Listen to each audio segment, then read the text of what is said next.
इतना तो करना स्वामी, जब प्राण तन से निकले गोविंद नाम लेकर,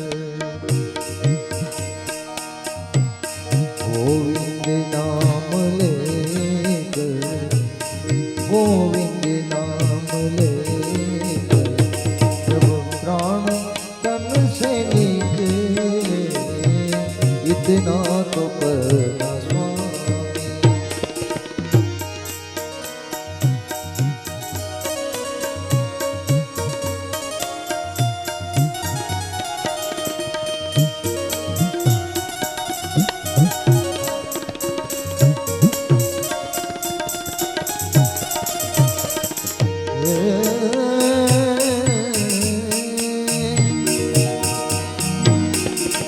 गंगा जी का तट हो,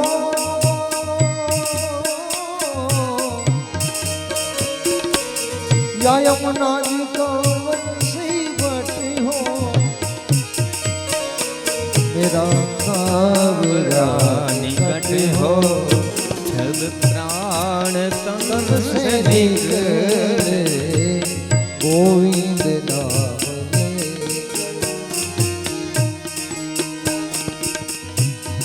वृंदावन का सल हो, मेरे मुख में तुलसी दल हो, श्री वृंदावन का सल हो,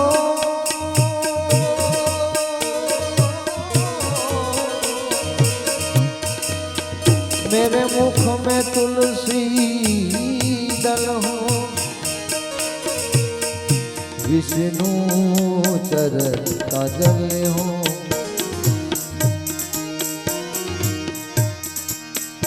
विष्णु चरण का जल हो, जब प्राण तन से निकले गोविंद नाम लेकर,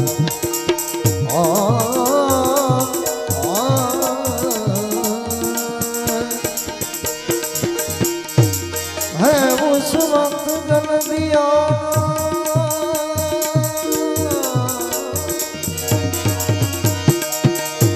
मेरे श्याम मुझे भूल जाना, उस वक्त जल दिया ना मेरे श्याम मुझे भूल जाना, राधे को साथ गाना, राधे को साथ गाना, जब प्राण तन से निकले इतना तो करना स्वामी। यह विद्यानंद की अर्जी है प्रभु जी,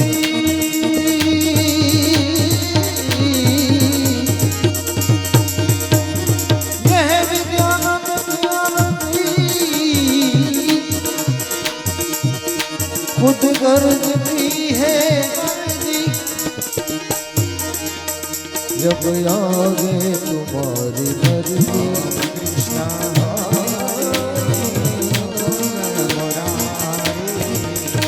जब आगे तुम्हारी मर्जी, जब प्राण तन से निकले गोविंद नाम, गोविंद नाम, जब प्राण तन से निकले इतना तो करना स्वामी, इतना तो करना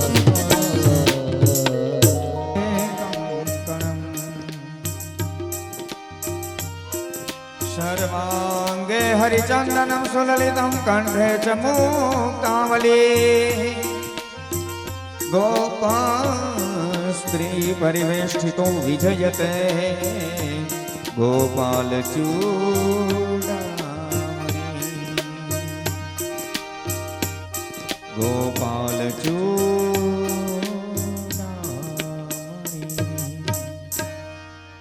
श्री शुक उवाच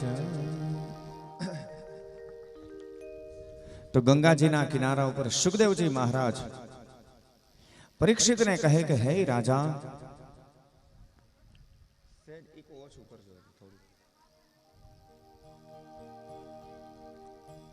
આજે તારા જીવનનો અંતિમ દિવસ છે. તક્ષક નાગ આવશે, તને દંશ આપશે, તારું મૃત્યુ એ નિશ્ચિત છે. માટે સાવધાન. ભગવાનની અંદર મન લગાવી, એકાગ્ર મન કરી અને ભગવાન હરિની કથા શ્રવણ કર.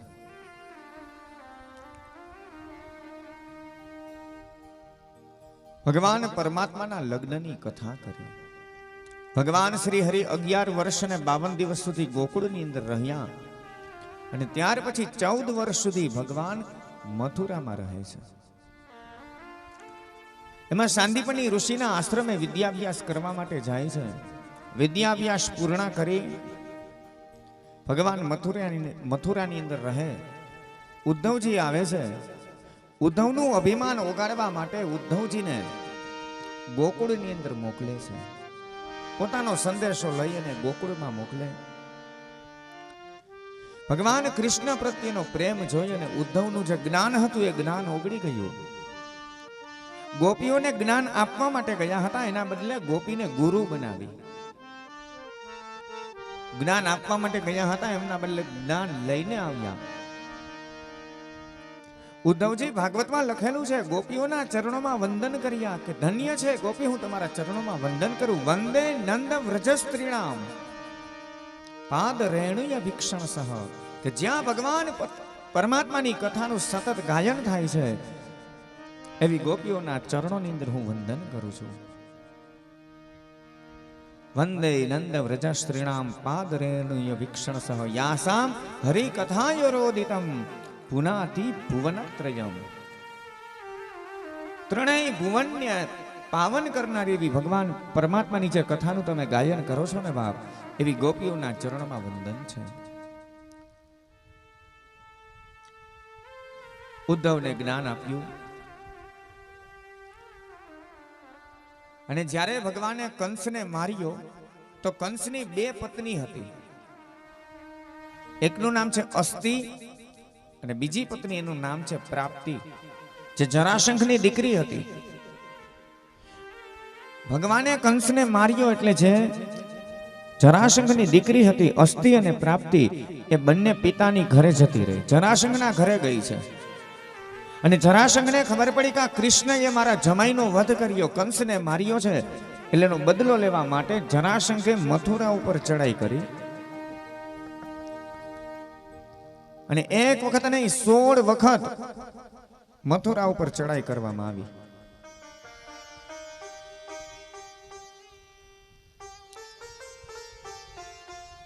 જરાશંખ પોતાનું સૈન્ય તૈયાર કરે, સૈન્ય લઈ અને મથુરા ઉપર ચડાઈ કરે.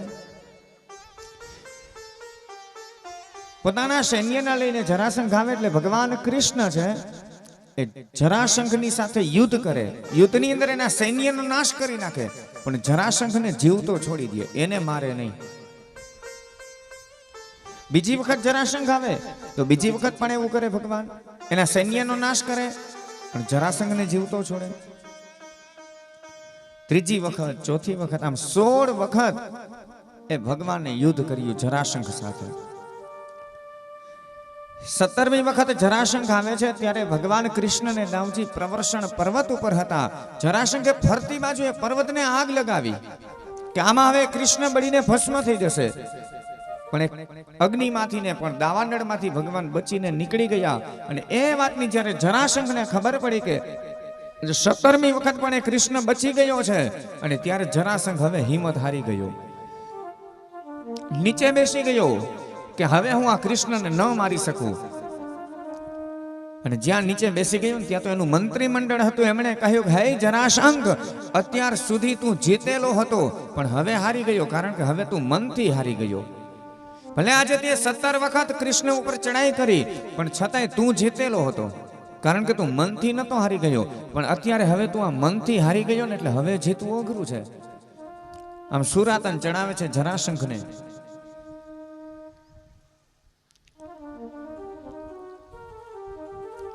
જરાસંઘે મથુરા ઉપર ચડાઈ કરી. આધ્યાત્મિક અર્થ છે કે મથુરા એટલે મારું ને તમારું આ શરીર છે અને એની ઉપર જરાસંઘે ચડાઈ કરી. જરાસંઘ એટલે કે ગઢપણ. ગઢપણને સંસ્કૃતમાં જરા કહેવામાં આવે. આ એક એક શબ્દ બહુ સમજવા જેવા છે. તો 17 વખત જરાસંઘે ચડાઈ કરી અને 18મી વખત જરાસંઘ આવે ત્યારે એના મિત્રને સાથે લઈને આવ્યો. તો એનો મિત્ર એ કોણ હતો? તો કહે કાળિયવન. એટલે 18મી વખત જ્યારે જરાસંઘ એટલે ગઢપણ આપણા શરીર ઉપર આવે ને તો એકલું ના આવે, કાળિયવન ને કાળને સાથે લઈને આવે. અને કાળને સાથે લઈને આવ્યો તો શું કર્યું? તો કે ભગવાને નગરી ખાલી કરી નાખી, મથુરા નગરી ખાલી કરી અને દ્વારકા નગરી વસાવી. એટલે કે 18મી વખત જ્યારે કાળ આવે ને ત્યારે આ જીવે પણ આ શરીર રૂપી નગરી ખાલી કરવી પડે અને નવું નગર વસાવવું પડે. કૃષ્ણએ જરાસંઘ સાથે 17 વખત યુદ્ધ કર્યું. એનો અર્થ એમ છે કે આ જીવ છે ને એ પણ ગઢપણની સાથે યુદ્ધ કરે છે. ગઢપણ આવે એટલે આપણે યુદ્ધ નથી કરતા. ભગવાન એટલા બધા દયાળુ છે આપણી ઉપર.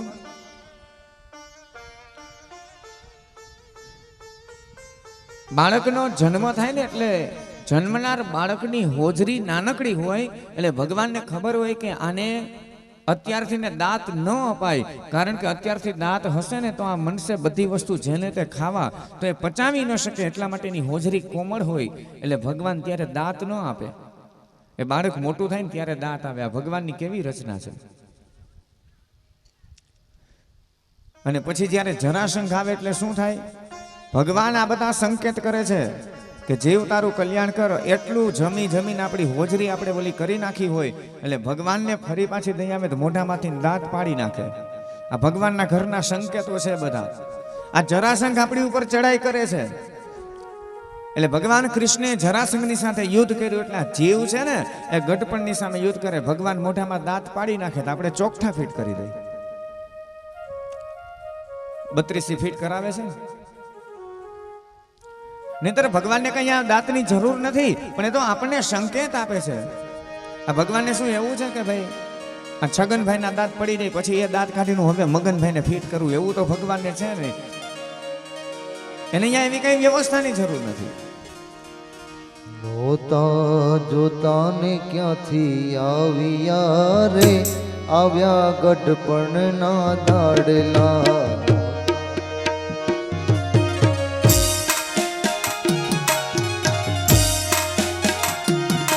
જોતા જોતા ને ક્યાંથી આવ્યા રે, આવ્યા ગઢપણ ના દાડલા.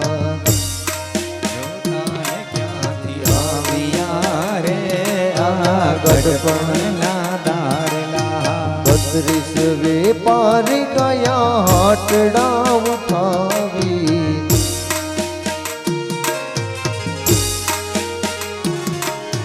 32 વેપારી ગયા હાટડા ઉઠાવી.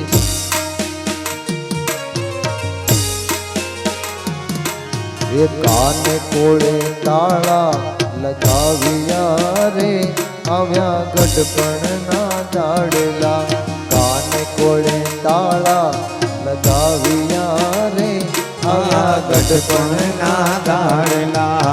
જોતા જોતા ને ક્યાંથી આવ્યા રે, આવ્યા ગઢપણ ના દાડલા. જોતા નતા નથી ગમતા પણ છતાંય કેમ કરવું, સ્વીકારવું પડશે. આંખની અંદર ભગવાન ઝાંખપ આપી દે કે ઘરમાં ક્યાંક દેખાતું ઓછું થાય ને તો આ ઘરમાં પગ વાળીને બેસે અને આત્મા પોતાનું કલ્યાણ કરે, જીવનું કલ્યાણ થાય. આંખની અંદર ભગવાન ઝાંખપ આવે તો આપણે મોતીઓ ઉતરાઈ આવી જાય.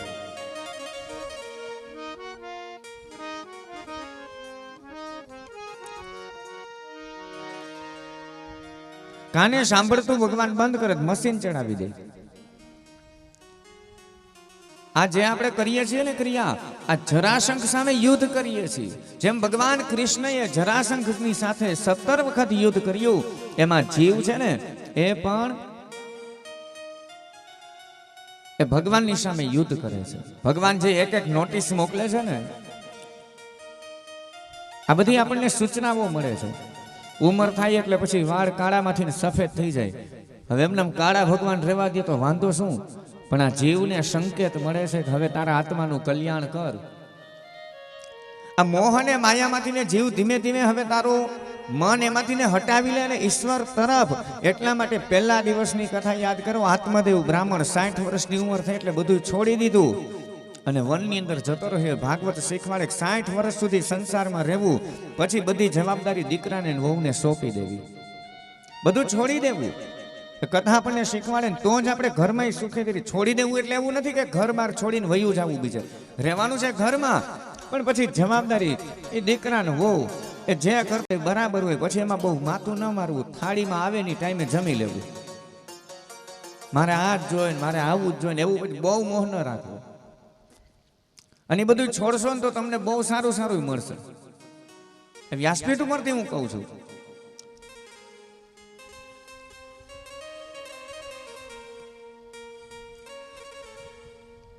એટલા માટે ભગવાને જરાસંઘની સાથે યુદ્ધ કર્યું. મથુરા નગરી ઉપર ચડાઈ કરી છે જરાસંઘને 17 વખત યુદ્ધ. અને ત્યારે જરાસંઘ એ હારી ગયો, બેસી ગયો નીચે. એના મંત્રીએ કહ્યું છે કે અત્યાર સુધી તું હારી ગયો હતો, પણ હવે તું મનથી હારી ગયો. અત્યાર સુધી તું જીતેલો હતો. હે જરાસંઘ, ભલે 17 વખત હાર્યો, પણ છતાંય તારું મનોબળ મજબૂત હતું. જ્યાં સુધી મારું તમારું મન એ મજબૂત હોવું જોઈએ. કોઈ પણ કર્મ તમે આત્મવિશ્વાસથી કરો ને, એટલે આત્મવિશ્વાસથી કરેલું કાર્ય હંમેશને માટે સફળતા અપાવે. મનની બહુ મોટી તાકાત છે. આ મન છે ને એ સાક્ષાત ભગવાનનું સ્વરૂપ છે. મન હી દેવતા, મન હી ઈશ્વર. તોરા મન દર્પણ કહેલાય, તોરા મન દર્પણ કહેલાય. માણસ જેવું કર્મ કરે ને, ભલે બુરે સારે કર્મો કા. અરીસો હોય ને એની અંદર બહુ ઝાઝી તાકાત ન હોય. કાચની અંદર ઝાઝી તાકાત ન હોય. તમે કદાચ એક નાનો એવો પથ્થર મારો, ઢીકો મારો હાથથી, પણ એ કાચ તૂટી જાય. નબળો હોય પણ છતાં સત્ય કહેવામાં કોઈથી ડરતો નથી. તમે જેવા હોય ને એવા કાચ દેખાડી દે. બસ એમ મારું તમારું મન છે ને એ કાચ જેવું છે, દર્પણ છે. આપણે જેવા હોય એવા એ કાચ આપણને બતાવી દે. એટલે આપણું મન છે એ કાચ છે. અને તકલીફ આપણી એ છે કે આપણે બધા મનથી ને બંધાઈ જઈએ છીએ.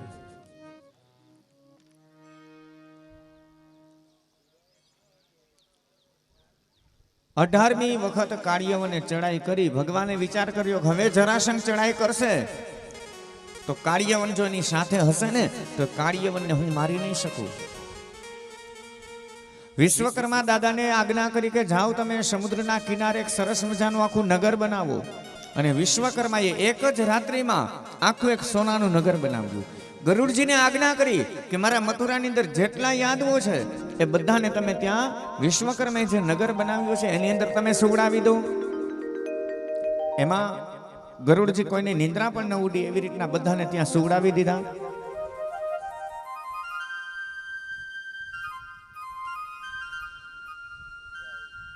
ભગવાન કૃષ્ણ માત્ર ખાલી મથુરાના દરવાજે ઊભા છે જરાસંઘ અને કાળિયવનની રાહ જોઈને. અને એમાં જરાસંઘે ચડાઈ કરી છે મથુરા ઉપર. આ વખતે કાળિયવન સાથે છે. અને જ્યારે ભગવાને ચડાઈ કરી અને ત્યારે ભગવાન આ વખતે જરાસંઘની સાથે યુદ્ધ ન કર્યું. રણભૂમિ છોડી અને ભગવાન પરમાત્માએ ગડગડતી દોટ મૂકી. રણભૂમિ છોડી અને ભગવાન ભાગ્યા. એટલા માટે ભગવાનનું એક નામ થયું રણછોડ. બોલીએ રણછોડ રાયની જય. ભગવાનનું રણછોડ એવું નામ થયું.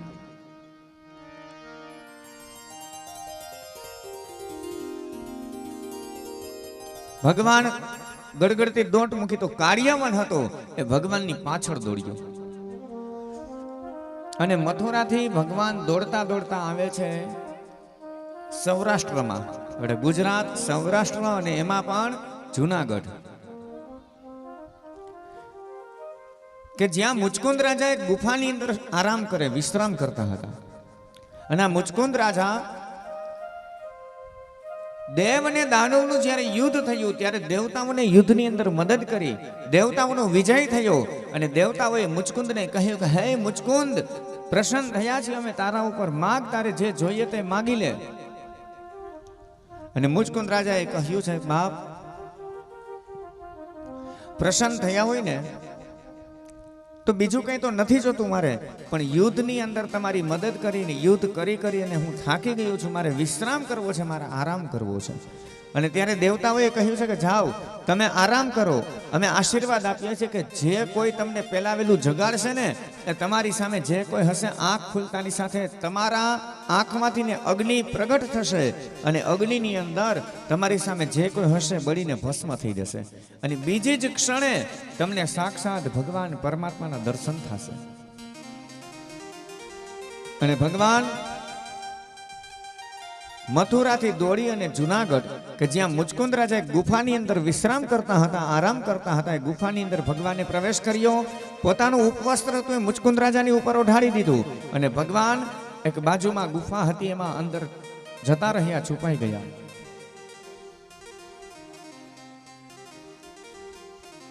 પેલો કાર્યવન છે માર માર કરતો દોડી અને આવે છે, ગુફાની અંદર પ્રવેશ કરે અને જ્યાં પ્રવેશ કરે ત્યાં જે મુચકુંદ રાજા સૂતા હતા ને ભગવાને એની ઉપર ઉપવસ્ત્ર ઓઢાડેલું હતું, પેલા કાર્યવનને એવું હતું કે અહીંયા કૃષ્ણ સૂઈ ગયા છે. કાર્યવને આવી અને લાત મારી કે હે ડરપોક, હે કાયર, તું ઊભો થા અને મારી સામે યુદ્ધ કર. અને લાત મારી અને ત્યાં તો જાગે છે મુચકુંદ રાજા. મુચકુંદ રાજા જાગે, જેવી આંખ ખુલી અને આંખ ખુલતાની સાથે આંખમાંથી ને અગ્નિની શેડ પ્રગટ થઈ. જ્યાં અગ્નિ નીકળી ત્યાં તો કાર્યવન બળીને ભસ્મ થયો અને એ જ ક્ષણે તરત જ ભગવાન હસતા હસતા બહાર નીકળે છે. મુચકુંદ રાજાએ ભગવાનને વંદન કર્યા, કહ્યું કે મુચકુંદ તમે શયન કરો છો ને, સૂતા એને કેટલોય સમય થયો, અત્યારે આ દ્વાપર યુગનો અંત આવી ગયો છે, તમે ઘણા સમયથી આ વિશ્રામ કર્યો છે, હવે તમે જાગો, માગો, હું તમારા ઉપર પ્રસન્ન થયો છું, હું શું આપું? મુચકુંદ રાજાએ કહ્યું કે પ્રભુ જીવનમાં કાંઈ ન જોઈએ, બસ મને તો ભગવાન પરમાત્માની ભક્તિ આપો. અને એવું કહેવાય છે કે મુચકુંદ રાજા જ બીજા જન્મની અંદર નરસિંહ મહેતા થયા. જુનાગઢની અંદર નરસિંહ મહેતો કેદાર રાગ કરે એટલે ભગવાનને આવીને એના કામ કરવા પડે. 52 વખત આવીને ભગવાનને કામ કર્યા. કુંવરબાઈના મામેરા પૂર્યાના પિતાનું શ્રાદ્ધ કર્યું, બહુ પ્રચલિત કથાઓ છે.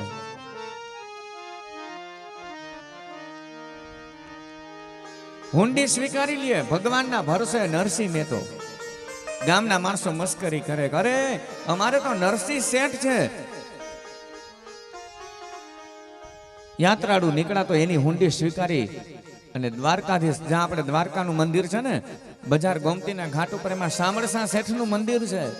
એ ભગવાનને નરસિંહ મહેતાની હુંડી પૂરી કરવા માટે, સ્વીકાર કરવા માટે, આપવા માટે એ સામળસા શેઠનું ભગવાને રૂપ લીધું. એમ 52 વખત નરસિંહ મહેતાના કામ ભગવાને કર્યા. અને આ બાજુ વહેલી સવાર થઈ એટલે દ્વારકાની અંદર બધા યાદવો જાગ્યા. બધા યાદવો વિચાર કરે કે આપણે જ્યારે સૂતા હતા ત્યારે તો મકાન પણ આપણું નાના એવા મકાન હતા,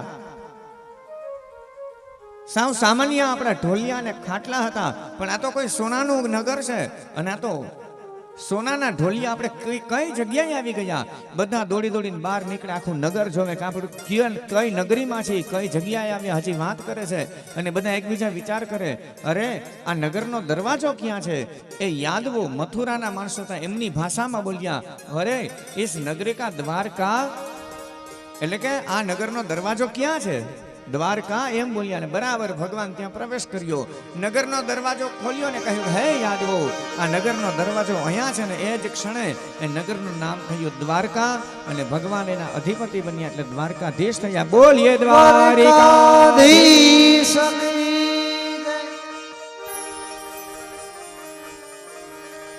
ભગવાન દ્વારકાધીશ થયા છે. અનેક બધા યાદવો પણ એ દ્વારકા નગરીની અંદર રહેવા માટે આવવા લાગ્યા. મથુરાના તો યાદવો હતા જ, પણ બીજા ઘણા બધા માણસો પછી નગરની અંદર રહેવા માટે આવવા લાગ્યા અને નગરી દિવ્ય અને સુંદર લાગે છે. સમુદ્રના કિનારે ગોમતી નદીના તટ ઉપર આખી સોનાની નગરી. જેમણે વિશ્વકર્માએ નગરી બનાવી હોય એમાં ઘટે શું પછી? એવું સુંદર મજાનું નગર.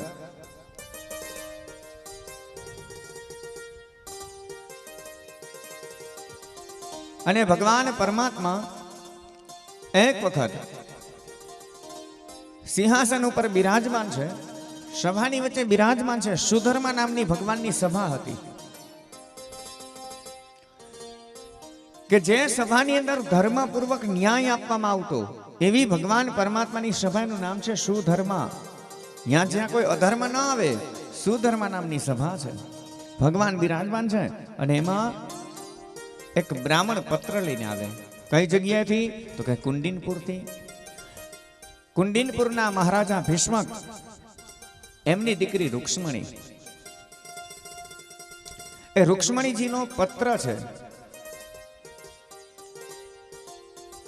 મહારાજ ભીષ્મકને રૂક્ષ્મણી નામની દીકરી છે.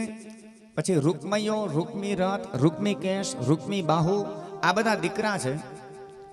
એમાં ભીષ્મક રાજાની ઈચ્છા તો એવી હતી કે પોતાની દીકરી રૂક્ષ્મણીના લગ્ન છે કૃષ્ણની સાથે કરાવે, પણ એમાં દીકરા પાસે પોતાનું કંઈ ચાલ્યું નહીં. રૂક્ષ્મણીનો ભાઈ જે હતો એનું નામ છે રૂકમયો, અને રૂકમયાની એવી ઈચ્છા હતી કે મારી બેનના લગ્ન હું શિશુપાલ સાથે કરાવું. શિશુપાલને એવું કહ્યું કે શિશુપાલ, મારી બેન રૂક્ષ્મણી હું તને પરણાવવા માંગુ છું. અને શિશુપાલની પણ ઈચ્છા હતી રૂક્ષ્મણીને પરણવાની, પણ રૂક્ષ્મણીને તો ભગવાન સાથે લગ્ન કરવા છે. રૂકમયાને સમજાવ્યો બધાએ, પણ રૂકમયો કોઈની વાત ન સાંભળી. શિશુપાલ સાથે બેનના લગ્ન નક્કી કર્યા. શિશુપાલે કહ્યું કે રૂકમયા, તારી બેન સાથે હું લગ્ન તો કરું, પણ મને એવું લાગે છે કે તારી બેન મારી સાથે લગ્ન કરવા ઈચ્છતી નથી. એને તો કૃષ્ણ સાથે લગ્ન કરવા છે. હું જાન લઈને આવું ને ક્યાંક અનર્થ ન થાય. તું ચિંતા ન કર, હું તને વચન આપું છું, મારી બેનના લગ્ન છે હું તારી સાથે કરાવીશ. અને શિશુપાલની સાથે સંબંધ નક્કી થયો. શિશુપાલ જાન જોડીને આવી ગયો અને આ બાજુ રૂક્ષ્મણીની ચિંતાઓ થવા લાગી. શિશુપાલની જાન જ્યાં નજીક નજીક આવતી જાય છે અને ત્યારે રૂક્ષ્મણીજી વિચાર કરે કે હું શું કરું. એક પત્ર લખે છે. પત્ર લખી અને એક બ્રાહ્મણને આપ્યો. કહ્યું કે ભૂદેવ, જાઓ તમે જલ્દી આ પત્ર તમે દ્વારકાધીશને આપો. અને રૂક્ષ્મણીજીએ લખેલો પત્ર બ્રાહ્મણ લઈ અને આવે છે દ્વારકાની અંદર અને કહ્યું છે કે પ્રભુ, આ પત્ર કુંડિનપુરથી મહારાજ ભીષ્મકની દીકરી રૂક્ષ્મણીએ આ તમારા માટે આ પત્ર મોકલ્યો છે. ભગવાને કહ્યું પેલા ભૂદેવને કે ભૂદેવ કાંઈ વાંધો નહીં, એ પત્ર આવ્યો છે તો એ પત્ર ખોલો ને તમે વાંચો. ભૂદેવે કહ્યું કે પ્રભુ, આ પત્ર તમારા માટે છે, પણ કાંઈ વાંધો નહીં, તમે વાંચીને સંભળાવો. એ બ્રાહ્મણે પત્ર ખોલ્યો છે, સભાની વચ્ચે પત્ર સંભળાવ્યો છે. રૂક્ષ્મણીજીએ અનેક પ્રકારના ભગવાનના વર્ણન કર્યા છે. કાકા ત્રિભુવનની અંદર તમારા જેવા કોઈ સુંદર નથી. મેં એવું સાંભળ્યું છે કે સર્વથી તમે સુંદર છો. અને હે પ્રભુ, મેં તમને મનોમન મારા પતિ માનેલા છે. મારા લગ્ન નક્કી થયા છે. મારો ભાઈ રૂકમયો છે, મારા લગ્ન છે શિશુપાલ સાથે કરાવવા માંગે છે. પણ હે પ્રભુ, મારી ઈચ્છા તો તમારી સાથે પરણવાની છે. એટલા માટે હે પ્રભુ, તમે આવીને મારું હરણ કરજો. કારણ કે મારો ભાઈ છે, તમારી સાથે મારા લગ્ન નહીં કરે. એટલા માટે હે પ્રભુ, તમે આવીને મારું હરણ કરજો ને આવી રીતના જ તમે મારી સાથે લગ્ન કરી શકશો. અને પ્રભુ, જો તમે લગ્ન નહીં કરો ને મારું હરણ કરવા નહીં આવો તો હું શિશુપાલ સાથે તો લગ્ન નહીં કરું, એ વાત પાકી છે. મારા પ્રાણનો ત્યાગ કરી દઈશ. પણ એટલું કહું છું કે તમને સંપત્તિનો મોહ હતો, કરિયાવરનો મોહ હતો ને, એટલા માટે તમે મારું હરણ નથી કર્યું. હું આવું વિચારીશ. રૂક્ષ્મણીનો પત્ર સંભળાવ્યો છે અને એ રૂક્ષ્મણીજીનો પત્ર લઈ જે બ્રાહ્મણ આવેલા હતા એ બ્રાહ્મણે કહ્યું, ચાલો ભૂદેવ, તમે હવે રથમાં સાથે બેસાડ્યા. એ બ્રાહ્મણને રથમાં સાથે બેસાડ્યા. ભગવાનના 5 ઘોડાવાળો જે રથ હતો એ રથ આજે તૈયાર થયો. અને 5 ઘોડાવાળો રથ, 5 ઘોડા જોડાય એટલે પછી ભગવાન સિવાય રથ કોઈ હલાવી ન શકે. એનો સારથી પણ આજે સાઈડમાં બેસી ગયો. સ્વયં ભગવાને રથ ચલાવ્યો છે. અને ભગવાન પરમાત્માએ જ્યાં રથ ચલાવ્યો, વીજળી વેગે દ્વારકામાંથી જ્યાં લગામ ખેંચી અને રથ આવી અને સીધો કુંડિનપુરમાં ઉભો રહ્યો.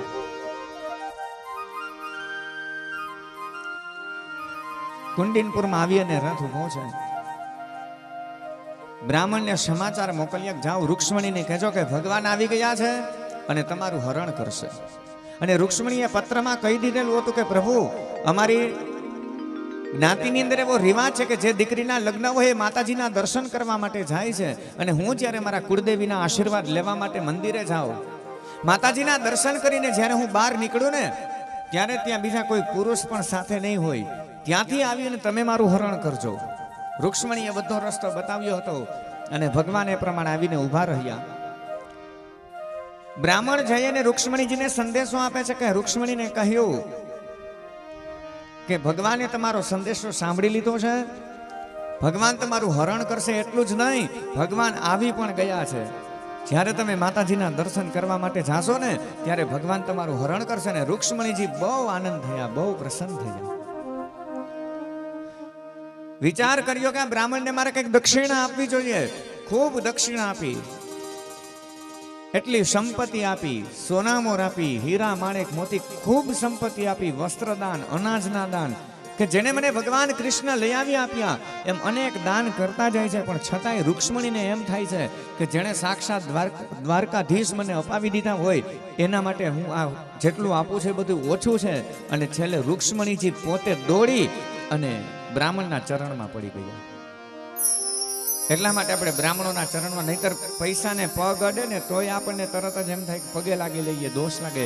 પણ બ્રાહ્મણના ચરણમાં એટલા માટે દક્ષિણા પગની અંદર મૂકે.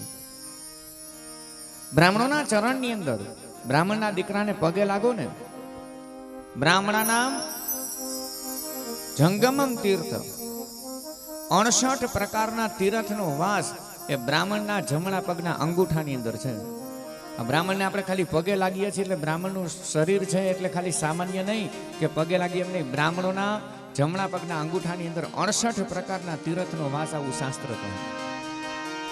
એટલા માટે બધા બ્રાહ્મણ પગે લાગી. બ્રાહ્મણને પગે લાગીએ માત્ર એટલું નહીં, તમે 68 પ્રકારના તીર્થ છે એને તમે વંદન કરો એવો ભાવ છે એમાં.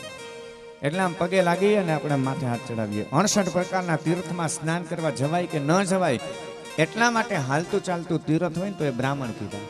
ગાય અને બ્રાહ્મણની અંદર દેવતાઓનો વાસ છે.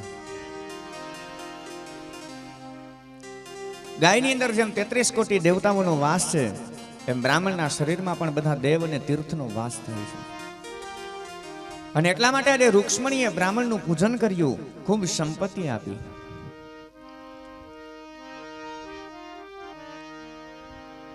પોતાના જ્ઞાતિના રિવાજ પ્રમાણે રૂક્ષ્મણીજી છે એ માતાજીના દર્શન કરવા માટે જાય છે. શિશુપાલ જાન લઈને આવી ગયો અને શિશુપાલ જાન લઈને આવે છે. અને આ બાજુ રૂક્ષ્મણી છે એ માતાજીના દર્શન કરવા માટે પોતાની બેનપણીઓની સાથે જાય છે. સૈનિકો થોડે સુધીને પાછળ પાછળ ગયા છે અને પછી ત્યાંથી આગળ રૂક્ષ્મણીજી પોતાની બેનપણીઓની સાથે ત્યાં માતાજીના દર્શન કરવા, આશીર્વાદ લેવા માટે જાય છે. મંદિરની અંદર ગયા, મા ભગવતીની મૂર્તિ જોઈ અને માતાજીની ભાવ અને શ્રદ્ધાથી સ્તુતિ કરી છે. રૂક્ષ્મણીજી આજે માતાજીની દિવ્ય સ્તુતિ અને પ્રાર્થના કરી. હે દેવી ઉમિયાને લાગુ તો પાય રે, હરી તમે હાલો. હે દેવી ઉમિયાને લાગુ હું તો પાય રે, હરી તમે હાલો. દેવી ઉમિયાને લાગુ તો પાય રે, હરી તમે હાલો. દેવી ઉમિયાને લાગુ હું તો પાય રે, હરી તમે હાલો ને. મારે કૃષ્ણ જોયાની ઘણી હોત રે, હરી તમે હાલો ને.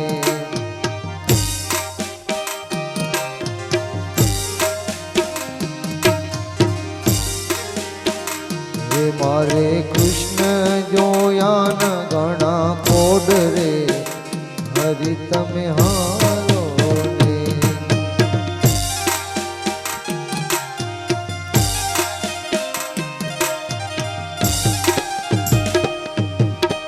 એ સાસુ અમારા યશોમતી અને સસરાનંદ ગોવાળ, કંથ કોડીલો કાનડો, કંથ કોડીલો કાનડો, એદી મારું સાસરિયું ગોકુળ ગામ રે, હરી તમે હાલો ને.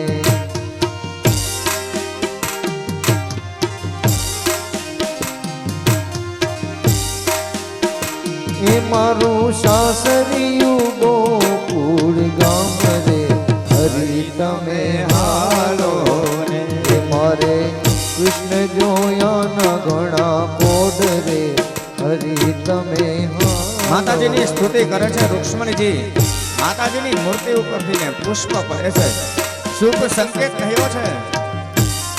માતાજીને વંદન કરી અને રૂક્ષ્મણીજી એમના આશીર્વાદ ગ્રહણ કરી અને રૂક્ષ્મણીજી મંદિરની બહાર નીકળે. અને રૂક્ષ્મણી જેવા મંદિરની બહાર નીકળે ને ત્યાં મંદિરની પાછળ જ ભગવાન પોતાનો દિવ્ય રથ લઈને ત્યાં હાજર હતા. અને ત્યાં તો ભગવાન પરમાત્માનો રથ આવ્યો, રૂક્ષ્મણીજીનો હાથ પકડ્યો. રૂક્ષ્મણી મંદિરના પગથિયા ઉતરે છે હજી, અને જ્યાં પગથિયા ઉતરે ત્યાં તો રૂક્ષ્મણીનો હાથ પકડી ખેંચીને રથમાં બેસાડી ઘોડાની લગામ ખેંચી. અને જેમ વીજળીનો કડાકો થાય અને કડાકાની સાથે ભગવાન પરમાત્મા પોતાનો રથ લઈ અને ત્યાંથી નીકળી ગયા. અને જ્યાં રથ લઈ અને ભગવાન નીકળ્યા, બેનપણીઓ છે ને સિપાહીને કહ્યું, સિપાહી બધા દોડી દોડી અને ગયા છે. રૂકમૈયાને કહ્યું કે રૂકમૈયા ગજબ થયો, શું થયું? આપણી બેન રૂક્ષ્મણીનું હરણ થયું. અને જ્યાં રૂક્ષ્મણીનું હરણ થયું એટલું શિશુપાલે પણ સાંભળ્યું. પરણમાં આવતો તો હાથમાંથી શ્રીફળ પડી ગયું. શિશુપાલે રૂકમૈયાને કહ્યું કે રૂકમૈયા, મેં તને કીધેલું હતું કે ઓલો ચોરી કરવામાં બહુ હોશિયાર છે, નાનપણથી તેનો એ ધંધો જ છે ચોરી કરવાનો. આ માખણની ચોરી કરતો ત્યાં સુધી વાંધો નહીં, માણાની ચોરી કરવા માંડ્યો. રૂકમૈયાએ પ્રતિજ્ઞા કરી કે શિશુપાલ, મારી બેન રૂક્ષ્મણીને હું પાછી લઈ આવીશ, પાછી લઈ આવીને તારી સાથે જ પરણાવીશ. આ મારી પ્રતિજ્ઞા છે. અને જો હું પાછી ન લઈ આવી શકું ને તો મારા નગરની અંદર આ કુંડિનપુરમાં હું પાછો પગ નહીં મૂકું. પ્રતિજ્ઞા કરીને રૂકમૈયો પોતાનું સૈન્ય લઈ અને નીકળો છે. કૃષ્ણની પાછળ પાછળ આવે છે. ભગવાન કૃષ્ણ રૂક્ષ્મણીનું હરણ કરીને આવી અને ઊભા છે માધવપુર ઘેડ. એ માધવપુર ઘેડની અંદર ભગવાન આવીને ઊભા રહ્યા. રૂક્ષ્મણીએ કહ્યું કે પ્રભુ, અહીંયા ઊભા રહેવું અત્યારે યોગ્ય નથી, કારણ કે મારો ભાઈ રૂકમૈયો હમણાં જ પાછળ આવતો હશે, સૈન્યને લઈને આવશે. ત્યારે ભગવાન કૃષ્ણએ કહ્યું છે કે રૂક્ષ્મણી, મને ખબર છે તમારો ભાઈ જરૂર આવશે જ, અને હું કાંઈ ડરપોક નથી, કાયર નથી. હું તમારા ભાઈની સામે યુદ્ધ કરીશ, યુદ્ધની અંદર એને પરાજિત કરી તમને જીતીને લઈ જઈશ. આ તો તમારી એવી ઈચ્છા હતી ને કે હું આવીને તમારું હરણ કરું, એટલા માટે મેં તમારું હરણ કર્યું છે. બાકી હું કઈ ડરપોક નથી. હું તમારા ભાઈની સાથે યુદ્ધ કરીશ. અને ભગવાન જ્યાં ઊભા છે ને ત્યાં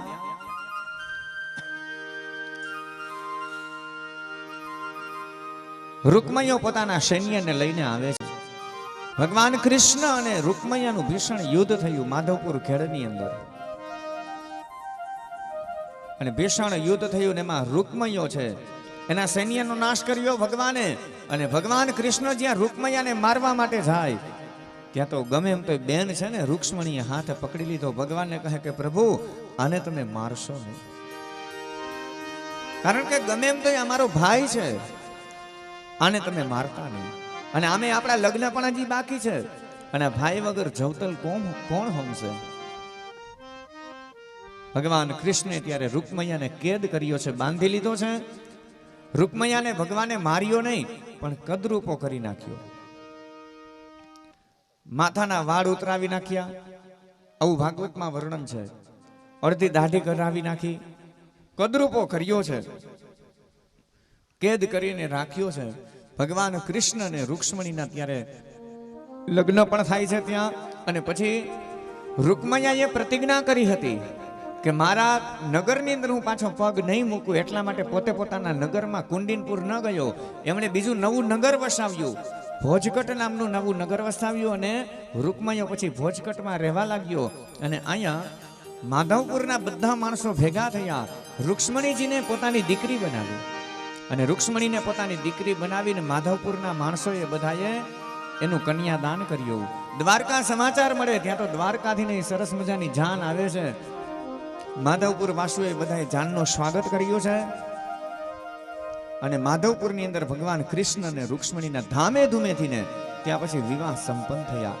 ગઈકાલે આપણે કથાની અંદર જેમ ભોપાભાઈને ભગવાન કૃષ્ણ પરમાત્માને લઈને આવ્યા હતા, સાક્ષાત ભગવાન કૃષ્ણ પરમાત્મા જેવું સ્વરૂપ સોંપતું હતું.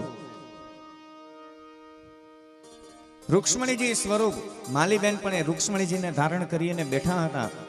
અને પછી એ દીકરીનું જે રૂક્ષ્મણીનું કન્યાદાન થયું એમ આપણે પણ અહીંયા લગ્ન વિધિ સરસ મજાને આપણે પ્રસંગ માણ્યો. આવા સુંદર રીતના ભગવાનના લગ્ન થયા. માધવપુરની અંદર ધામે ધૂમેથી ભગવાનના લગ્ન થયા. માધવપુરનો માંડવો અને આવે યાદવ કુળની જાન, પરણે રાણી રૂકમણી એ તોરણ આવે ભગવાન.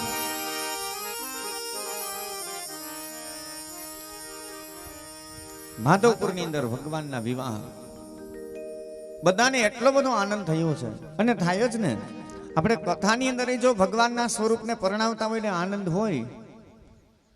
ભગવાનની જ્યાં કથા હોય ત્યાં આનંદ, કારણ કે ભગવાનનું એક સ્વરૂપ છે, આનંદ સ્વરૂપ છે. તો ભગવાનની કથાની અંદર આપણને આનંદ આવતો હોય તો જ્યારે સાક્ષાત ભગવાન પરમાત્માએ લગ્ન કર્યા હોય એ ભગવાનને પરણાવવાનો આનંદ કેટલો આવ્યો હશે માધવપુર વાસીઓને. સારો સમય જતા વાર, અને આમે નિયમ છે, સુખના દિવસો હોય ને એ ફટાફટ નીકળી જાય, અને દુઃખની એક એક ક્ષણ હોય ને એ એક એક વર્ષ જેવી લાગે. એમાં 7 દિવસનો સમય ક્યાં નીકળી ગયો ખબર ન પડી.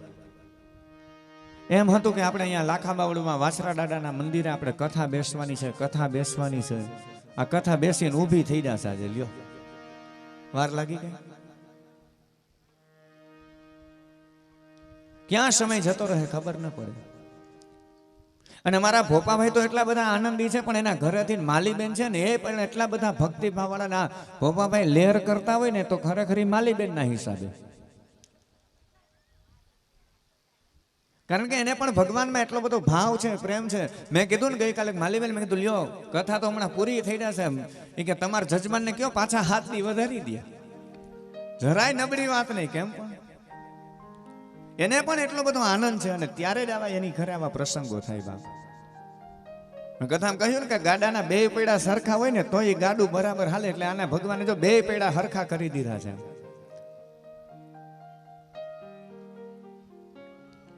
નહીતર ભાઈને બિચારાને હરખ હોય કે સપ્તાહ મંડાવી છે, પણ ઘરનું માણા ભેગું હા ન પડે, કેમ કરવું. અને ઘણી વખત ઘરના ને ઉત્સાહ હોય, બહેનો એમ કહેતા હોય કે હાલો ને આપણે કંઈક હવન કરીએ, કથા કરીએ. હવે તારે તો આવું ના ઊભું જ હોય એમ કરીને માંડી વારે. બેયનો મત જ્યારે એક સરખો થાય ત્યારે જ ભગવાન એની ઘરે પધારે છે. ખૂબ ભક્તિભાવ વાળું જીવન છે, પણ ભેગું સાથેનું.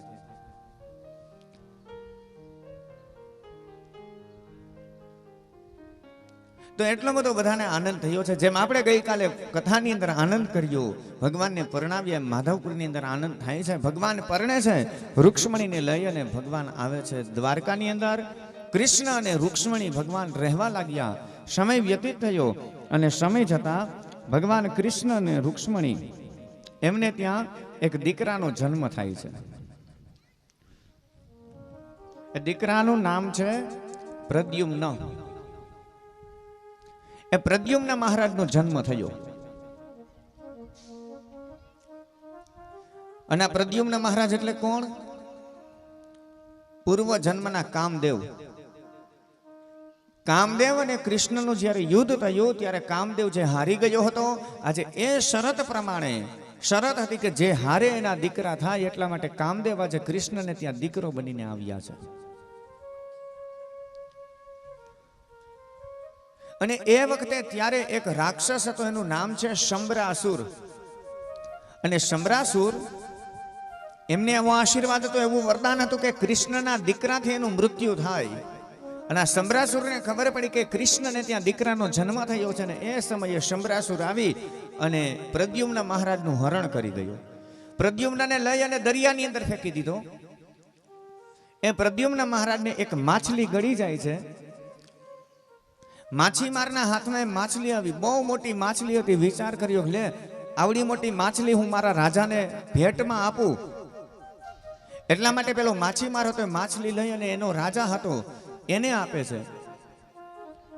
એમ કરી અને આ માછલી, જે માછલી પ્રદ્યુમ્ન મહારાજને સમુદ્રમાં ફેંકેલા, એ માછલી ગળી ગઈ. એ જ માછલી ફરી પાછી શંબરાસુર પાસે આવે છે. અને શંબરાસુરે એની દાસી હતી, એમને રસોઈ બનાવવા માટે માછલી આપી. શંબરાસુરની દાસી એ માછલીને ચીરે છે, કાપે છે, તો એમાંથી ના પુત્ર નીકળો, દીકરો જીવતો નીકળો. પેલી દાસી ઓળખી ગઈ કે આ તો મારો પૂર્વ જન્મનો પતિ છે, મારો ઘરવાળો છે. કામદેવની પત્ની હતી જે રતિ, એ જ શંબરાસુરની દાસી હતી. અને એટલે બાળકને ઉછેરીને મોટો કરી દીધો. પ્રદ્યુમ્ન મહારાજને મોટા કર્યા છે. અને પછી મોટા થયા ત્યારે પેલી રતિ હતી, એમણે આખી કથા કઈ સંભળાવી કે પૂર્વ જન્મના તમે કામદેવ છો, હું તમારી પત્ની હતી રતિ. અને આ શંબરાસુરને વરદાન છે કે કૃષ્ણના પુત્રથી જ એનું મૃત્યુ થાય, તો તમે કૃષ્ણને ત્યાં જન્મ લીધો છે. આખી કથા કઈ સંભળાવી. અને પ્રદ્યુમ્ન મહારાજ ત્યારે યુવાન થઈ ગયા હતા, અને મોટા થયા પછી એમણે શંબરાસુર સાથે યુદ્ધ કર્યું, ને એમાં એ રાક્ષસને માર્યો છે. શંબરાસુરને મારી અને હવે પ્રદ્યુમ્ન મહારાજ ફરી પાછા દ્વારકામાં આવ્યા. પોતાની પત્ની રતિને સાથે લઈ અને પ્રદ્યુમ્ન મહારાજ દ્વારકાની અંદર આવે છે. આમ ભગવાન કૃષ્ણના લગ્ન થયા. એનો દીકરો હતો પ્રદ્યુમ્ન, એ પણ યુવાન થઈ ગયો ને એનાય લગ્ન થઈ ગયા. અને હવે ભગવાનના બીજા લગ્ન થાય છે. દીકરો પરણી ગયો પછી પાછા બાપાના લગ્ન થાય છે. આ કૃષ્ણ છે. ભાગવતમાં આવી રીતના કથા બતાવી છે. પરીક્ષિતે કહ્યું, બાબા ભગવાનના બીજા પણ કઈ રીતના લગ્ન થયા એ પણ મને કથા કહી સંભળાવો. સુખદેવજીએ કહ્યું કે રાજા, ભગવાન કૃષ્ણ પરમાત્મા દ્વારકાની અંદર સુધર્મા નામની સભા ભરી અને બેઠા છે. અને સભાની અંદર એક વખત એક સત્રાજીત નામનો યાદવ એ સભામાં પ્રવેશ કરે. અને સત્રાજીત યાદવ પાસે એક સ્યમંતક નામનો મણી છે. આ સ્યમંતક મણી એટલો બધો પવિત્ર છે, એટલો બધો કિંમતી છે. આ સત્રાજીત યાદવ છે, ભગવાન સૂર્યનો ઉપાસક હતો. સૂર્યની એટલી બધી ભક્તિ કરી કે સૂર્યનારાયણના મિત્ર બની ગયા. અને સાક્ષાત ભગવાન સૂર્યનારાયણે આ સ્યમંતક નામનો મણી છે સત્રાજીતને ભેટમાં આપ્યો. અને સ્યમંતક મણી પોતાના ગળાની અંદર પહેરીને સત્રાજીત યાદવ જ્યારે આવે છે, બધા યાદવો વિચાર કરે કે આજે આપણી સભાની અંદર દ્વારકામાં સાક્ષાત સૂર્ય આવ્યા કે શું છે. એવું લાગે છે સ્વયં ભગવાન નારાયણ, સૂર્યનારાયણ આવ્યા હોય ને એવું દેખાય છે. અને જ્યાં સત્રાજીત યાદવ નજીક આવે ત્યાં તો બધા કહે, અરે આ તો સત્રાજીત યાદવ છે, પણ આ તો એના ગળાની અંદર મણી છે ને એ ચમકે છે. બીજા બધા યાદવોએ સત્રાજીતને કહ્યું કે સત્રાજીત, આ તારા ગળાની અંદર જે મણી પહેર્યો છે ને, એ મણી તું આપણા કૃષ્ણને આપને તો સારો લાગે, કારણ કે આપણા રાજા કહેવાય. અને એના ગળાની અંદર આ મણી સરસ મજાનો શોભશે. હવે કૃષ્ણ ભગવાનને તો મણી જોતો પણ નથી, એને મનમાં પણ નથી, એને એવી લાલચ પણ નથી.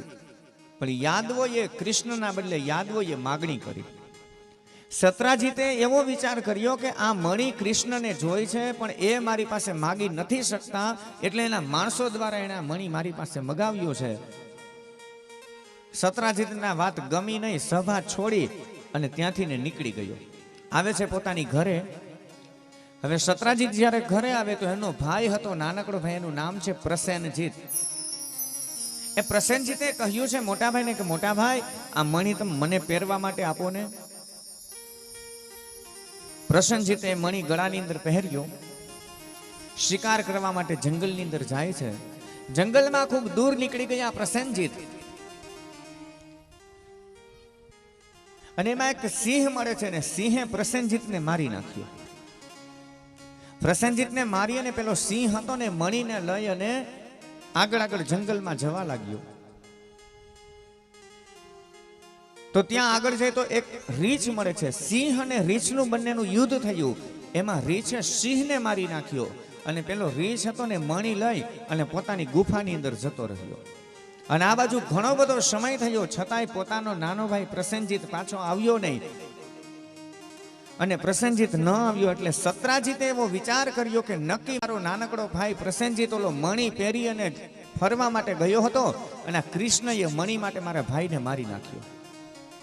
કૃષ્ણને ખબર નથી અને ખોટો આરોપ આવ્યો છે કૃષ્ણ ઉપર. આખા દ્વારકામાં એવી વાત ફેલાઈ ગઈ કે મણી માટે થઈને કૃષ્ણએ મારા ભાઈની હત્યા કરી. કૃષ્ણને તો મનમાં નથી, ખબર નથી. ખોટો આરોપ આવ્યો છે. કારણ કે એક વખત ભગવાન કૃષ્ણથી ચંદ્રના દર્શન થયા. ચોથના દિવસે ચંદ્રના ગણેશ ચતુર્થી હોય ને ત્યારે ચંદ્રના દર્શન નથી થતા એવું કહેવાય છે.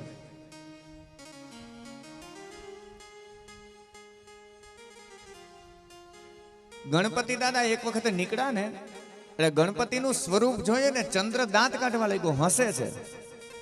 અને ગણપતિને ક્રોધ આવ્યો ને શ્રાપ આપ્યો કે હે ચંદ્ર, મારું સ્વરૂપ જોઈએ ને તું દાંત કાઢે છે, શ્રાપ આપું છું કાલથી કોઈ તારા દર્શન નહીં કરે, ને જો આજના દિવસે જે કોઈ તારા દર્શન કરશે તો એની ઉપર ખોટો આરોપ આવશે. એટલા માટે ભાદરવા મહિનાની ચોથ ગણેશ ચતુર્થી જે આવે ને, ભાદરવા સુદ ચોથના દિવસે ચંદ્રના દર્શન ન થાય. પણ ચંદ્રએ માફી માંગીને કહ્યું છે ત્યારે કે જે બીજના દિવસે ચંદ્રના દર્શન કરી અને ચોથના કરશે તો એને કોઈ દોષ નહીં લાગે. અથવા તો જેમણે સંકટ ચોથનું વ્રત કરેલું હશે, ગણપતિનું વ્રત કર્યું હોય, સંકટ ચતુર્થી રહેતા હોય ને એને ચંદ્ર દર્શન કરવાનો નિયમ હોય, એ વ્યક્તિ દર્શન કરે તો એને કોઈ દોષ નથી.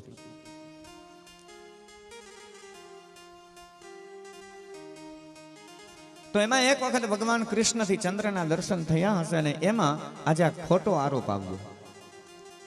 કૃષ્ણના કાને વાત આવી કે સત્રજીત તો બધાને એવું કહે છે કે મણી માટે એના ભાઈનો વધ મેં કરાવ્યો, એની હત્યા કરી નાખી.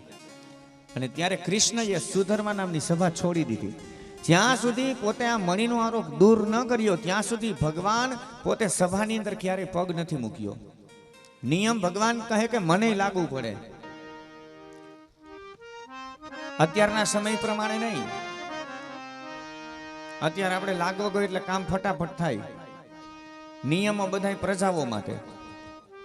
મોટા મોટા માણસો હોય તો એને કોઈ નિયમોનું પાલન નહીં કરવું, એ અત્યારના સમયમાં હાલે. પણ આ તો કૃષ્ણ છે, એ સમાજને એવું બતાવવા માંગે કે નિયમ તો મારા માટે એક જ સરખો હોય. જ્યાં સુધી આરોપ દૂર ન કર્યો ભગવાને ત્યાં સુધી ભગવાને સભામાં પ્રવેશ ન કર્યો. હવે તો હું આરોપને પહેલા દૂર કરું. સૈનિકોને લઈ અને ભગવાન કૃષ્ણ નીકળ્યા છે પ્રસન્નજીતને ગોતવા માટે. પ્રસન્નજીતને ગોતવા માટે ભગવાન કૃષ્ણ નીકળે.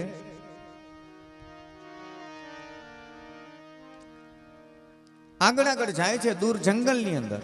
અને જંગલમાં ગયા ને તો સત્રાજીતનો ભાઈ પ્રસન્નજીત હતો એ મરેલો પડેલો છે, મૃત્યુ પામેલો. ભગવાને પ્રસન્નજીતને જોયો, આજુબાજુમાં તપાસ કરી, કઈ મણી ગોતે છે પણ મણી ક્યાંય મળતો નથી. પણ ત્યાં જમીન ઉપર સિંહના પગલા જોયા. સિંહના પગલા તરફ ભગવાન આગળ જાય છે તો આગળ જતા એક સિંહ પણ મરેલો છે. એની આજુબાજુમાં તપાસ કરી તો ત્યાં પણ મણી ક્યાંય જોવા ન મળ્યો, પણ રીંછના પગલા જોયા. અને રીંછના પગલે પગલે ભગવાન આગળ ગયા તો એ રીંછના પગલે ગુફાની અંદર જતા હતા. ભગવાને બધા યાદવોને કહ્યું છે કે તમે બધા અહીંયા રહો, હું ગુફાની અંદર પ્રવેશ કરું છું. જ્યાં સુધી હું પાછો ન આવું ને ત્યાં સુધી તમે બધા અહીંયા મારી રાહ જોવો. ભગવાને ગુફાની અંદર પ્રવેશ કર્યો. યાદવો બધા રાહ જોઈને ઊભા છે. અને ભગવાને ગુફામાં પ્રવેશ કર્યો ને તો એ મણીથી ને એક નાનકડી દીકરી રમતી હતી. એક રીંછની દીકરી હતી, એનાથી ને રમે છે. કૃષ્ણએ આ મણી જોયો, કહ્યું કે આ મણી મને આપી દે. ભગવાને એની પાસેથી મણી લઈ લીધો ને મણી લઈને ભગવાન જ્યાં આવવા માટે જાય ત્યાં તો જે રીછની દીકરી હતી, એના પિતા હતા જે રીછ હતા, એ આવે છે, કૃષ્ણને પકડ્યા અને કૃષ્ણને પકડીને એની સાથે યુદ્ધ કર્યું. વારંવાર ભગવાનની સાથે યુદ્ધ કરે છે મણી પાછો લેવા માટે. આમને આમ 7 દિવસનો સમય પસાર થયો ને ત્યાં સુધી પેલા બધા યાદવો બહાર ઉભા રહ્યા કે હમણાં કૃષ્ણ આવે, હમણાં કૃષ્ણ આવે. પણ 7 દિવસ થયા ને ભગવાન ગુફામાંથી બહાર ન નીકળ્યા એટલે યાદવો ગભરાઈ ગયા. લાગે છે કે આ ગુફામાં તો ભયંકર રાક્ષસ લાગે છે કોઈ, એને તો હવે તો કૃષ્ણને મારી જ નાખ્યા હોય. યાદવો ડરી ગયા ને ગુફા પાસે મોટો પથ્થર મૂકીને બધા દ્વારકાની અંદર જતા રહ્યા. વાસુદેવ અને દેવકી દેવી ભાગવતના અને ચંડીપાઠના અનુષ્ઠાન કરાવે છે. કૃષ્ણ પાછા જલ્દી આવે એટલા માટે થઈને આમ ગુફાની અંદર ભગવાન કૃષ્ણનું 27 દિવસ સુધી યુદ્ધ ચાલ્યું. અને 27 દિવસ સુધી યુદ્ધ કરે ને એમાં ભગવાને જ્યારે પ્રહાર કર્યો ત્યારે પેલો રીછ હતો એ બેભાન થઈને નીચે પડ્યો. અને તરત જ જ્યારે ભાનમાં આવે ને ત્યારે ભગવાનના ચરણ પકડી અને કહ્યું, પ્રભુ મેં આજે તમને ઓળખી લીધા છે. હે પ્રભુ, મેં તમને ઓળખી લીધા પણ તમે મને ન ઓળખી શક્યા. મને ખબર છે કે તમે પૂર્વ જન્મના ભગવાન રામ છો અને હું બીજો કોઈ નહીં, હું તમારો સેવક છું, તમારા સૈન્યનો મંત્રી છું. મારું નામ છે જાંબુવાન. ભગવાનની સાથે યુદ્ધ કર્યું. ભાગવત કથાનો જે દશાંશ યજ્ઞ, આજે કથાનો છેલ્લો દિવસ છે આપણી કથામાં અહીંયા, અને ભાગવત કથાનો યજ્ઞ દશાંશ હોમ યજમાન પરિવારે કર્યો છે. તો એનો અત્યારે પૂર્ણાહુતિનો સમય, બીડું હોમવાનો સમય થયો છે. દશાંશ હોમ યજ્ઞ સવારથી આપણે સતત ચાલુ રાખેલો તો પરિપૂર્ણ થાય. અને બીડું હોમવા માટે સામતાણી પરિવારના ભાઈઓ બહેનોને જેને બીડાને હાથ અડાડવો હોય એ ત્યાં અત્યારે અહીંયા આવી જાજો. હવનનું બીડું હોમાય છે, એના દર્શન કરવા ત્યાં આવું છું. એટલે આ જાંબુવાન છે એ કોઈ સામાન્ય નહીં.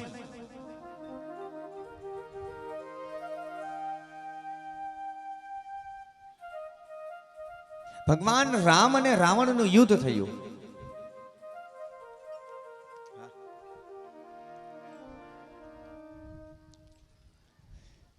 રામ અને રાવણનું જ્યારે ભીષણ યુદ્ધ થયું તો યુદ્ધની અંદર રાવણનો વિનાશ થયો, રામનો વિજય થયો.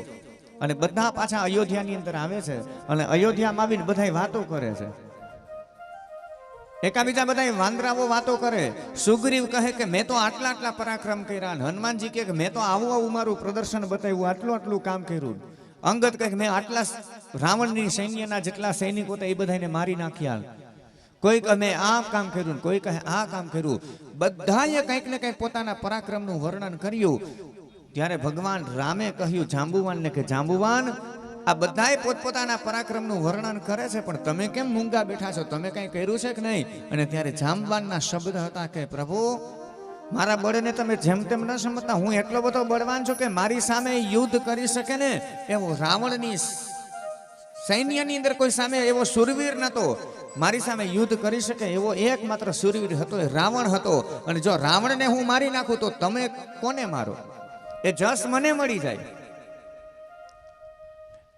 એ જસ તો મારે તમને લેવા દેવાનો હતો. એટલા માટે હું કોઈની સામે યુદ્ધ ન કરી શક્યો. અને મારી સામે જેવો તેવો કોઈ યુદ્ધ ન કરી શકે. મારા સામે કોઈ બળવાન હોય યુદ્ધ કરે તો એ તો પ્રભુ તમે છો. પણ તમારી સામે યુદ્ધ કરીએ એ યોગ્ય ન કહેવાય.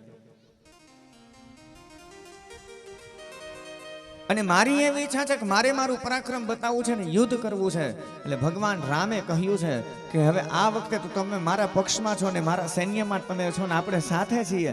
એટલા માટે હું તમારી સાથે યુદ્ધ ન કરી શકું, પણ તમારી ઈચ્છા છે ને મારી સામે યુદ્ધ કરવાની, આવતા જન્મની અંદર એ ઈચ્છા પણ પરિપૂર્ણ કરીશ. એટલા માટે જાંબુવાનની સાથે ભગવાન કૃષ્ણએ યુદ્ધ કર્યું. અને જાંબવાને કહેલું હતું કે પ્રભુ મારી દીકરીના તમે પાણી ગ્રહણ કરો, મારી દીકરી સાથે તમે લગ્ન કરો. ત્યારે રામે કહ્યું કે હે જાંબુવાન, આ વખતે તો મારે એવો નિયમ છે, એક વચન, એક ધનુષ્ય, એક પત્ની. હું મર્યાદા પુરુષોત્તમ છું, બીજા લગ્ન ન કરી શકું. પણ ફરી પાછો જ્યારે જન્મ લઈશ ને ત્યારે હું તમારી દીકરી સાથે લગ્ન કરીશ. મને ખબર કેમ પડશે કે તમારો જન્મ થઈ ગયો? ભગવાને કહ્યું કે તમારું જ્યારે કોઈ સાથે યુદ્ધ થાય અને યુદ્ધની અંદર તમે જ્યારે મૂર્છિત થઈ જાઓ ત્યારે સમજો કે હું પોતે છું. જાંબવાન પોતાની દીકરીને લઈ અને જાંબવતીને લઈ અને બ્રહ્મલોકની અંદર ગયા હતા અને બ્રહ્મલોકમાંથી પાછા આવ્યા ને પૃથ્વી ઉપર, ત્યાં પૃથ્વી ઉપર ભગવાન પરમાત્માએ અવતાર લીધેલો હતો. ભગવાને બીજો અવતાર કૃષ્ણ અવતાર લીધો અને આજે કૃષ્ણની અને જાંબવાનની મુલાકાત થઈ. યુદ્ધ થયું અને યુદ્ધ દરમિયાન જાંબવાન મૂર્છિત થયા, બેભાન થયા. જાંબવાન જાગ્યા ત્યારે ભગવાનના ચરણોમાં આવ્યા અને કહ્યું કે બાપ, મેં તમને ઓળખી લીધા, મારી દીકરી સાથે તમે હવે લગ્ન કરો, વિવાહ કરો. ભગવાને કહ્યું કે તમારી દીકરી સાથે લગ્ન કરું બરાબર છે, પણ મારા ઉપર ખોટો આરોપ આવ્યો છે, મણી ચોરવાનો આરોપ મને લાગ્યો છે, આ આરોપ મારે દૂર કરવાનો છે. જાંબવાને કહ્યું કે મારી દીકરી હું તમને પરણાવું છું અને આ મણી છે ને હું તમને ભેટમાં આપું છું. આવી રીતના ભગવાનના લગ્ન પછી જાંબુવતી સાથે ભગવાન એમને દિવ્ય સ્વરૂપવાન બનાવે છે અને જાંબુવતીને લઈ અને ભગવાન દ્વારકામાં આવે. પેલા મણીને લઈને પણ ભગવાન આવે છે દ્વારકામાં. આમ ભગવાનના એક લગ્ન થયા પેલા રૂક્ષ્મણી સાથે, બીજા લગ્ન આજે જાંબુવતી સાથે થયા. ભગવાન પરમાત્માએ સભાની અંદર પ્રવેશ કર્યો છે અને સભાની અંદર પ્રવેશ કરી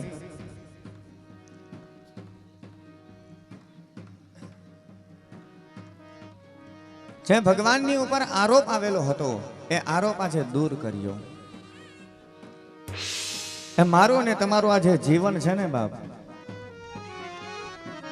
એ જીવનની અંદર ક્યારે કેવી કેવી ઘટનાઓ બને કાંઈ નક્કી નથી રહેતું. યજ્ઞનું બીડું હોમાય છે ને ઢોલ ને બધું વાગે છે, શરણાઈ ઢોલ વાગે થોડી વાર માટે, તો ત્યાં કથાને અત્યારે આપણે વિરામ રાખી અને હમણાં જાય બીડું હોમાઈ જાય અને પછી આપણે કથાના પ્રમાણ